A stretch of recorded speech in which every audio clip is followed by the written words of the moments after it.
Esa unidad 2 que nos habla de la Constitución Política de Colombia, considero que es fundamental para la historia de nuestro país, de ese país colombiano.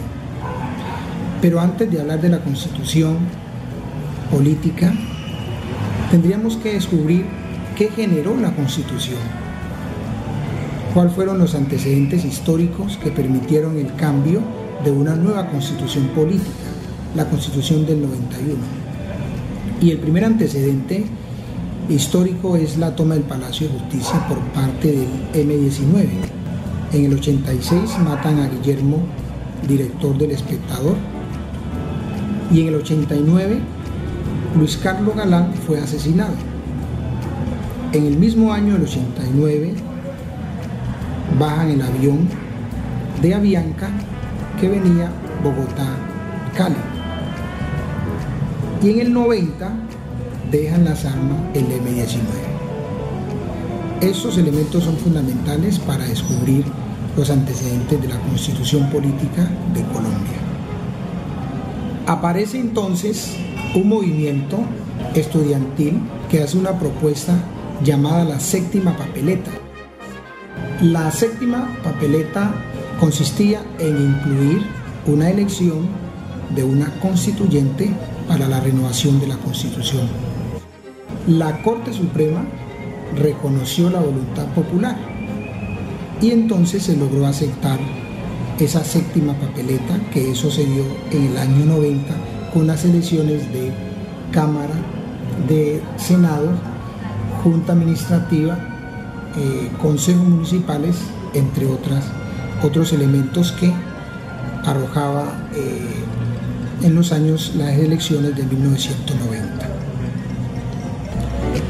Tendríamos que descubrir también algo fundamental que se generó en el 90 cuando se trata de organizar esa constituyente. El 27 de mayo, la votación popular para la constituyente fue de un 89%. Esto sin duda pues dio espacio para poder organizar la constituyente que pudiera crear la nueva Constitución Política de Colombia. Pero hay unos elementos fundamentales que podemos rescatar de esa Constitución, de esa nueva Constitución, la Constitución del 91. Dejamos la Constitución del 86 y esa nueva Constitución arroja unos elementos fundamentales. Primero, la creación de la Fiscalía. Un segundo elemento, la tutela. Un tercer elemento fue la Corte Constitucional.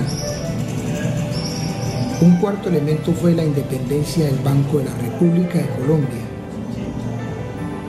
y la elección popular de los gobernadores. Esos elementos fueron los nuevos elementos que se incluyeron en la Constitución. El principal cambio fue la justicia y los derechos consagrados en la Constitución. Una Constitución basada en el respeto de los derechos de los ciudadanos. Ese es el elemento central. Una Constitución basada en el respeto de los derechos de los ciudadanos. Y el gran protagonista, la tutela. Todo ciudadano, no importa dónde esté, quien sea, con la acción de tutela puede reclamar sus derechos. Ese fue el elemento fundante de esta Constitución. Otro elemento que nos arroja la unidad son los derechos humanos. Los derechos humanos son fundamentales en la vida de cada persona humana. Pertenecen a la realidad ontológica del ser humano, son inherentes al ser humano, son universales y están ligados para que el Estado respete los derechos de las personas. Es importante reconocer que los derechos humanos estriban en el fundamento de la misma persona. No importa la raza, no importa la religión, no importa el lugar, donde esté, el color. Lo importante es que es un humano y eso es fundamental. Reconocerle sus derechos como persona humana. De ahí pues los derechos humanos, que son universales. Esos elementos que hemos planteado aquí son un resumen de la unidad 2, una ventana a la Constitución. Les habla el reverendo padre Paulo Antonio Hurtado Valencia, y desde Guapi hemos querido hacer este trabajo con mucho amor para todos ustedes. Que Dios los bendiga.